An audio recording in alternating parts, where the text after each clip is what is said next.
ये बात आश्चर्यजनक तो लगेगी, परंतु मुट्ठी भर चावल परमेश्वर के राज्य में कई आत्माओं को ले आए हैं। राइस चर्चेस की ये हैरान कर देने वाली कहानी है।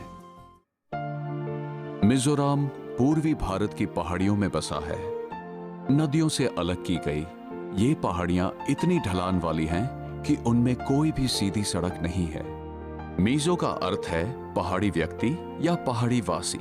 100 वर्ष पहले ये लोग शिकारी थे, बहादुर तथा जंगली। जब बात आती थी अपने इलाके को बढ़ाने तथा सुरक्षित रखने की। इससे पहले कि सुसमाचार वहां तक पहुंचता, मीजो लोग मानते थे एक सृजन करने वाला आत्मा है जिसने संसार को सृजा है, पर बाद में उन्होंने इसे तर्क कर दिया। ये सारा 1891 में बदला जब रेवरेंड विलियम विलियम्स, एक प्रेस्बिटेरियन मिशनरी, मिजोरम की भूमि पर प्रभु यीशु मसीह की कहानी लेकर आया।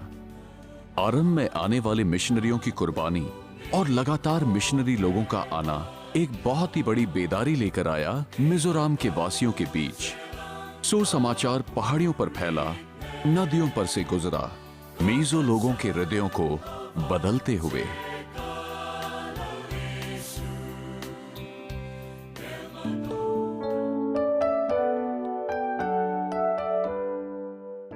देर न लगी और मीजो लोगों ने यह बात, जो कि प्रभु का वचन था, ग्रहण कर लिया।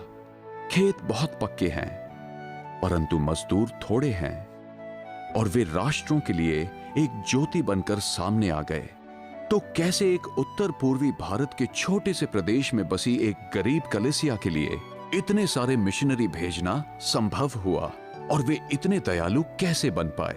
वैसे हर 500 मीजो में से एक मिशनरी है, तो फिलहाल हम 1783 मिशनरीज की सहायता कर रहे हैं। यह सचमुच आश्चर्यजनक है। एक मीजो मुहावरा है, जितना ज्यादा दोगे उतना लंबा जियोगे, जितना ज्यादा खुद खाओगे उतनी जल्दी मरोगे। इस पृष्ठभूमि को लेकर मीजो लोग उदारता से और खुशी खुशी प्रभु के लिए देते हैं, खास तौर से मिशन के कार्य हेतु। मिजोरम वासी निर्धन लोग हैं और देखा जाए तो आम आदमी की आमदनी बहुत कम है। बात घर से शुरू होती है। हर एक परिवार के पास एक बरनी है जिस पर लिखा है प्रभु का भाग। भोजन के समय हर एक परिवार इस बरनी में चावल का एक हिस्सा डाल देता है। ये मुट्ठी भर ही क्यों ना हो, परंतु हर एक घर में भोजन के समय प्रभु को उसका हिस्सा मिल ही जाता है। तकरीबन सभी चर्च के सदस्य अपने आप से देते हैं। ये संवेग आज किसी को भी सिखाने की जरूरत नहीं, क्योंकि ये स्वाभाविक रूप से पीढ़ी दर पीढ़ी हम में आता है।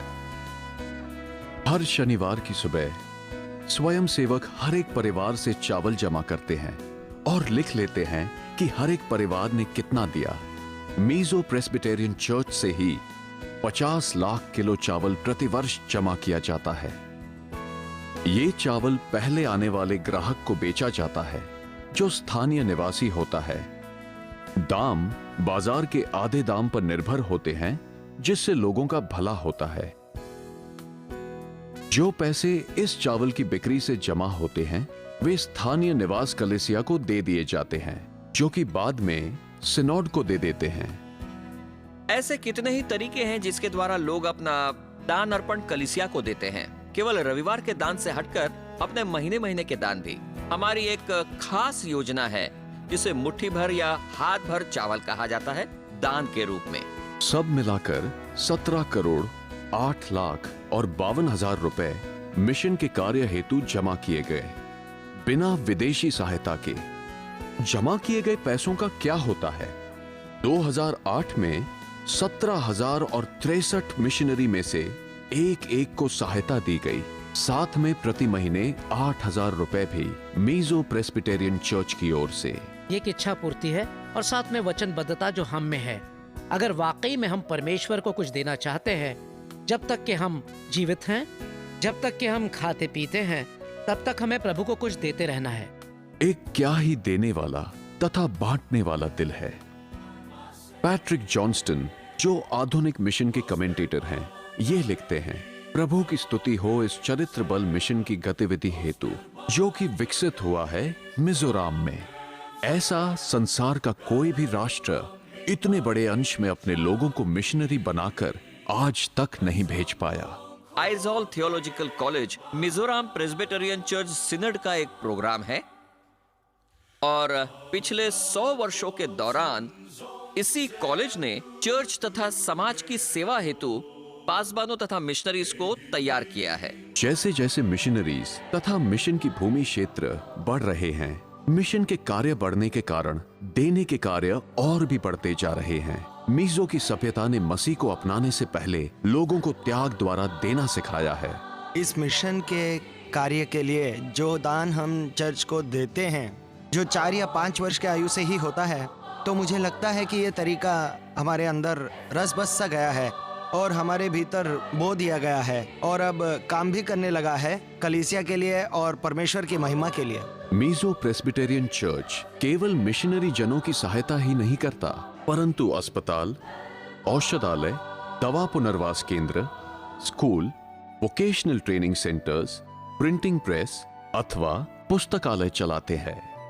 स्थानीय कलीसियाओं का इस प्रकार से सक्रिय भाग लेना पृथक विश्वासियों के उत्साह, जोश तथा बोझ की गूंज है जो सुसमाचार प्रचार करने हेतु है। मीजो लोगों के लिए मसीह का मिशन आदेश उनका व्यक्तिगत बोझ है। परमेश्वर का प्रेम मिजोरम के चर्च को प्रेरित करता है। यद्यपि वे निर्धन हैं, प्रभु उन्हें योग्य बनाता है कि वे उदारता से दें। उनकी ये उल्लेखनीय गवाही केवल चावल देने तक ही सीमित नहीं है, परंतु इसमें देने के अभिनव तरीके भी शामिल हैं। ईंधन की लकड़ी, अंडे और पानी तक जमा करके मीजो नियोग कार्य के लिए बेचा जाता है। आपके पास क्या है जो आप प्रभु को दे सकते हो? गरीबी किसी चर्च पर प्रतिबंध लागू नहीं करती कि आप उस महान आयोग में भाग न लें। मिशन का मन रखने वाले चर्च को यह जानना होगा कि प्रभु ने उनको कैसे आशीषित किया है और उन आशीषों को लेकर परमेश्वर के राज्य को विकसित होने में सहायता की है। यदि मीजो लोग इतना कर सकते हैं, तब तो आप भी कर सकते हैं। हम विश्वास करते हैं भारत में हमारी कलीसियाएं अपनी जिम्मेदारी को समझेंगे कि उन्हें प्रभु यीशु मसीह के उद्धार का सुसमाचार अपने जैसे भारतीयों तक पहुंचाना है, बिना दूसरों पर निर्भर रहते हुए, और प्रभु की महिमा भारत में होगी।